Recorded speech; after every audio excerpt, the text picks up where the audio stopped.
क्या आप उत्तर प्रदेश के किसान हैं और अपनी इनकम बढ़ाना चाहते हैं? तो आपके लिए एक बहुत अच्छी खबर है। यूपी सरकार अब शिमला मिर्च की खेती पर 75% की भारी सब्सिडी दे रही है। मैं आपको समझाता हूँ। शिमला मिर्च की डिमांड बहुत ज्यादा है और इसे साल में 3 बार उगाया जा सकता है।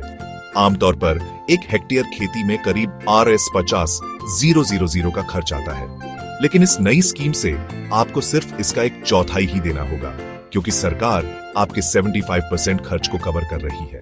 इसका मतलब है कि कम रिस्क में आपकी जेब में ज्यादा प्रॉफिट आएगा। सब्सिडी के लिए रजिस्ट्रेशन शुरू हो चुके हैं, तो यह शुरू करने का सही समय है। शिमला मिर्च सिर्फ 75 दिनों में हार्वेस्ट के लिए तैयार हो जाती है, जिससे यह आपकी मेहनत का फल पाने का सबसे तेज तरीका बन जाती है।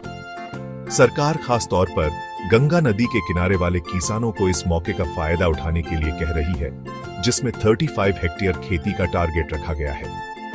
अब बेस्ट रिजल्ट्स के लिए कुछ बातों का ध्यान रखें। शिमला मिर्च को रोज 4 से 5 घंटे की धूप चाहिए और 20 से 30 डिग्री सेल्सियस के बीच का टेम्परेचर पसंद करती है। बलुई दोमट मिट्टी सबसे अच्छी रहती है और सर्दियों में अपने पौधों को बचाने के लिए ज्यादा पानी देने से बचें। अगर आप यूपी के बाहर रहते हैं तो चिंता न करें। पंजाब, कर्नाटक और पश्चिम बंगाल जैसे कई दूसरे राज्य भी पॉली हाउस और ग्रीन हाउस फार्मिंग के लिए मदद दे रहे हैं, अक्सर अच्छी खासी सब्सिडी के साथ। तो अगर आप लगातार प्रॉफिट, कम लागत और हमेशा डिमांड में रहने वाली फसल चाहते हैं, तो अभी शिमला मिर्च के बारे में सोचने का समय है। इस सुनहरे मौके को हाथ से न जाने दें। आज ही रजिस्ट्रेशन करें और जब तक सब्सिडी मिल रही है, उसका पूरा फायदा उठाएं।